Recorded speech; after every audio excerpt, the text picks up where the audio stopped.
Okay, நாம் இப்போ பார்த்துக்கிட்டு இருக்கிறது மதுரையில் திருமலை நாயக்கர் மஹாலில் இருக்கும். திருமலை நாயக்கர் பேலஸை பாருங்கள். இன்றைக்கி ஒவ்வொரு தூணும் அவருடைய பேர் சொல்லுது. இந்த தூணெல்லாம் பார்த்திங்கன்னா நம்ம ஒரு 4 பேர் சேர்ந்து கட்டிப்பிடிச்சா கூட அதை கட்டிப்பிடிக்க முடியலை அப்படின்னா அவ்வளோ பெரிய தூண்கள். இன்னும் சரித்திரம் பேசுகிற ஆண்டுகள் பல கடந்தாலும் சரித்திரம் பேசி கொண்டிருக்கிறது.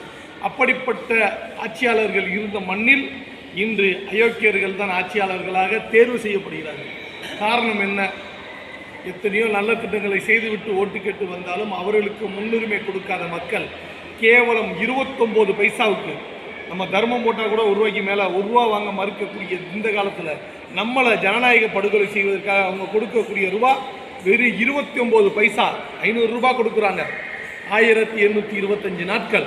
ஒரு 500 ஆளை டிவைட் பண்ணி பாருங்கள். 500/1825 நாள் போட்டிங்கன்னா வெறும் 29 பைசா வரும்.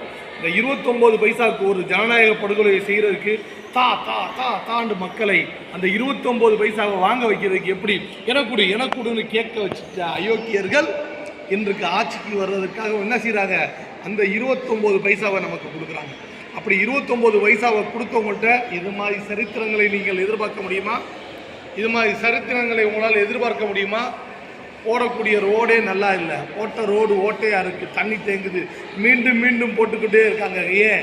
அவர்களுக்கு தேவை பணம் மட்டுமே. அந்த பணத்தை சம்பாதிப்பதற்காகத்தான் அவர்கள் உங்களை 29 பைசாவுக்கு அடிமையாக்கி கொண்டிருக்கிறார்கள். இந்த கேவலம் 29 பைசாவை வாங்கிவிட்டு நாம் ஓட்டு போடுகிறோம். அதனால்தான் இது போன்ற சரித்திரங்களே இல்லாமல் போகிறது. நம் சரித்திரை சாதனை படிக்க வேண்டும் என்றால் நல்லவர்களை வாக்காளர்கள் தேர்வு செய்யக்கூடிய ஒரு வேட்பாளர் நல்லவர்களாக இருக்க வேண்டும். நாட்டின் மீது அக்கறை கொண்டவர்களாக இருக்க வேண்டும். நாட்டிற்காக சேவை செய்யக்கூடியவர்களாக அப்படிப்பட்டவர்களை தேர்வு செய்யும் பொழுதுதான் இது போன்ற சரித்திரங்களை நாம் பார்க்க முடியும். இதோ சரித்திரத்தை பாருங்கள். மதுரையில் திருமலை நாயக்கர் மஹால்.